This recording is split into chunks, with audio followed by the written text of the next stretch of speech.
Ada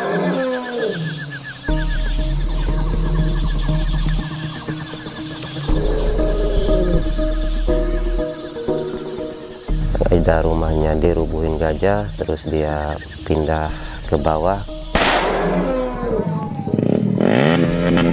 Ada yang sempat melukai dengan mohon maaf waktu itu sampai gejluk juga keluar. Iya, waktu itu langsung tegas, Pak. Kami berusaha menyita senjata-senjata gejluk itu.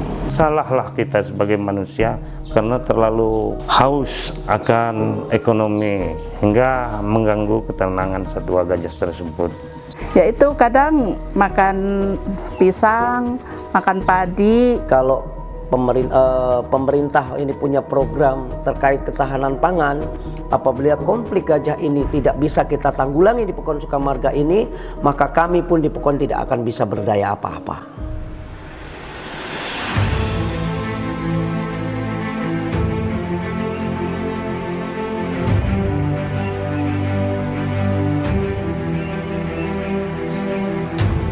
Di balik pesona alam Suoh, Kabupaten Lampung Barat, tersimpan kekayaan hayati yang berdampingan langsung dengan kawasan Taman Nasional Bukit Barisan Selatan.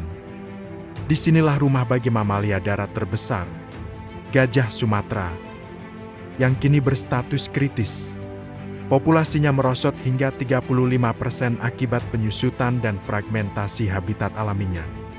Dengan kebutuhan pakan yang mencapai 200 kg per hari, kelompok gajah ini dipaksa melebarkan wilayah jelajahnya. Ketika ruang hidup mereka semakin sempit, pertemuan antara sang raksasa rimba dengan lahan garapan masyarakat pun menjadi tak terelakkan.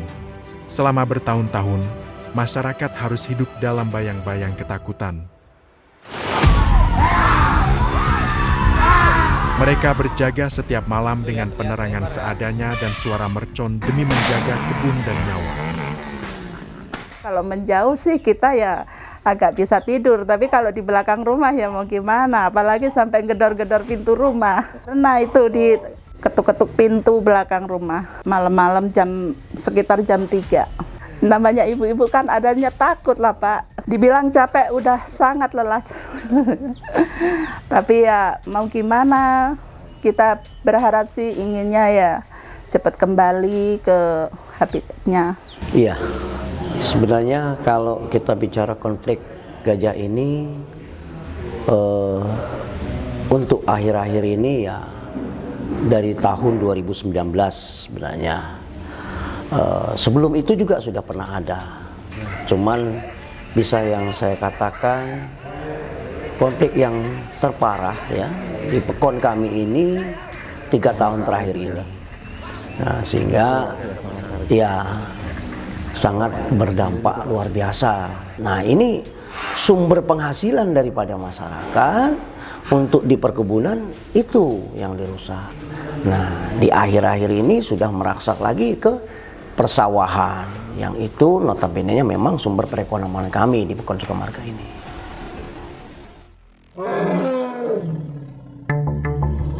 Kini, beban itu kian berat ketika kawanan gajah liar bergabung membentuk kawanan yang lebih besar. Ya, tahun 90 itu ada 1 ekor, tahun 93 ada 3 ekor, dan tahun 2006 itu ada 6 ekor.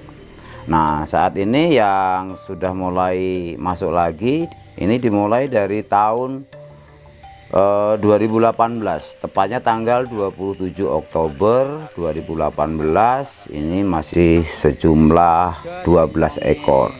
Ini pertama masuk di Pekon Raworejo, Kecamatan Suoh, dan selanjutnya gajah ini masuk merangsek ke Pekon Sukamarga. Dari jumlah 12 itu ada gabungan dari kelompok Jambul, kelompok 6. Jadi sekarang ini jumlah gajah yang ada di Suoh, Bandar Negeri Suoh ini ada 18 ekor. Untuk memutus rantai konflik ini, Balai Besar Taman Nasional Bukit Barisan dan Kementerian LHK didukung oleh mitra konservasi membawa sebuah harapan baru melalui teknologi pelacakan GPS Kolar. GPS Kolar satu set itu maksudnya termasuk bawaan dari dia ya, masuk baut, telat, terus bandul pemberat gitu ya. Terus nah ini yang kita perlu share nantinya. Jadi perlu kami sampaikan bahwa pembiusan itu bukan bukan hanya untuk mempermudah pekerjaan bila kita bekerja dengan satwa liar, tapi kita semua perlu tahu bahwa ada efek samping merugikan pada proses pembiusan sebagai dampak dari pembiusan. Jadi ini adalah alat-alat yang kita butuhkan untuk mendeteksi apakah kondisi hewan tersebut yang dibius dalam kondisi bagus atau tidak. Upaya pemasangan GPS Kolar dilakukan oleh tim gabungan, baik dari Taman Nasional Bukit Barisan Selatan, BKSDA Bengkulu, TNI Polri, dan juga sinergi dengan warga. Dalam hal ini diwakili oleh Satgas, yang telah terbentuk sejak tahun 2019. Yang jelas keselamatan masyarakat dan satwanya itu yang harus ada yang mengawasi gitu, selain dari petugas Taman Nasional. Alhamdulillah selama ini sangat baik kerjasama kami TNI, Polri, Taman Nasional dengan para aparatur pemerintah sangat-sangat mendukung, bahkan dari Dewan Perwakilan Rakyat pun kami sangat-sangat bisa bekerja sama gitu di dalam melakukan kegiatan Satgas.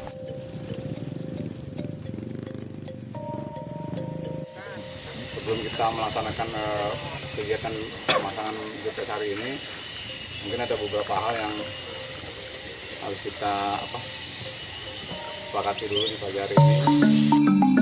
Memasang kalung pendeteksi pada satwa liar seberat lebih dari 3 ton adalah operasi berisiko tinggi. Tim gabungan dibagi menjadi 3 lapis pengamanan, tim penembak bius, tim pendukung medis, dan Satgas mitigasi yang bertugas memblokade pergerakan sisa kawanan gajah. Di tengah rimba belantara, tim berjibaku menjebak satu gajah yang ditargetkan untuk dipasang GPS Kolar. Kita bisa bertahap ke arah situ lewat jalan utama, jalan Waru. Jangan dulu Bu, karena posisi belum terikat dan yang lainnya masih menjadi satu kelompok ini, belum kita pisahin Bu. Oke, kita nunggu instruksi dari situ aja, baru bergerak. Oke Bu, nanti aku instruksi. Namun, di tengah rimba belantara, situasi di lapangan tidak pernah mudah diprediksi. Sang target belum dapat dieksekusi lebih lanjut. Tunggu 10-15 menit ya, sampai kita batas sampai setengah 12. Kalau memang belum... Hingga jelang sore, target belum juga berhasil didekati karena pengawalan oleh anggota kawanannya. Ini menjadi tembok besar bagi tim gabungan. Aku masih khawatir dia ini masih pengaruhnya masih kan ini tenang nih, gak diganggu nih biusnya. Itu tambah pengaruh tuh biusnya, kerja dia kalau tenang. Kalau dia musik dia nggak pengaruh. Jam 4 tarik jam 4 diemin dulu. Karena tadi udah tidur, kumpul terus sama temannya. Nah itulah intervensi itu yang bikin dia nggak kebius.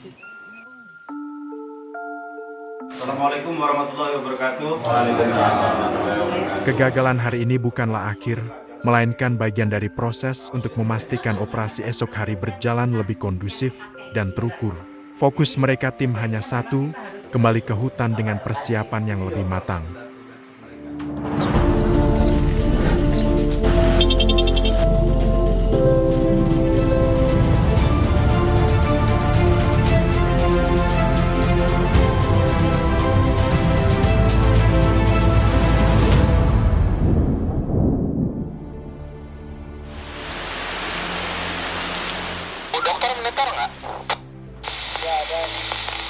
Iya, Arif tadi manggil Bu Dokter.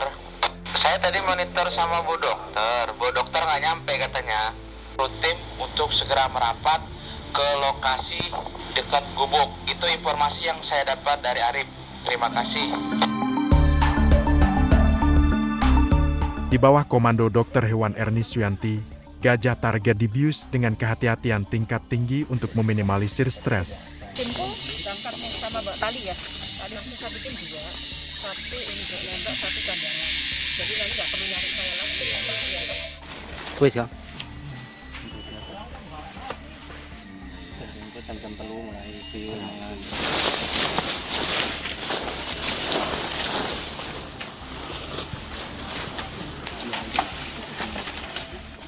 Setiap detik sangat krusial. Hebatnya, pengikatan GPS Kolar pada gajah betina, Ramadhani, berhasil diselesaikan hanya dalam waktu 7 menit. Di saat yang sama, tim medis dengan sigap mengambil sampel DNA, melakukan pemeriksaan kesehatan, serta memberikan suntikan vitamin dan antidot penetralisir bius.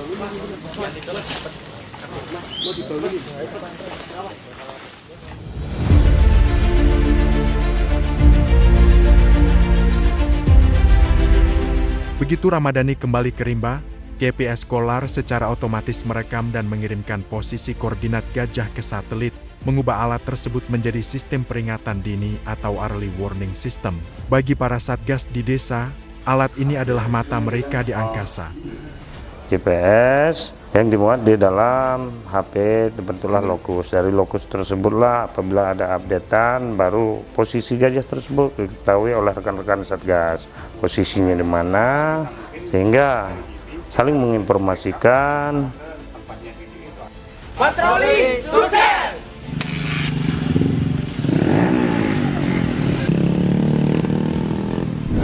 Kini, lokasi pergerakan gajah dapat dilacak dengan mudah. Warga dan tim dapat segera bersiaga melakukan blokade rute jauh sebelum kawanan gajah liar tersebut mencapai batas permukiman masyarakat. Inovasi GPS Kolar ini terbukti efektif menurunkan angka interaksi negatif antara manusia dan satwa. Pemantauan ini lebih dari sekedar mengumpulkan data sains. Ini adalah wujud nyata komitmen kita, melindungi ruang hidup sang raksasa rimba agar terhindar dari jurang kepunahan, sekaligus memastikan keselamatan masyarakat yang bermukim di sekitarnya. Sebuah ikhtiar berkelanjutan agar manusia dan gajah Sumatera dapat terus berbagi ruang dan hidup berdampingan secara harmoni.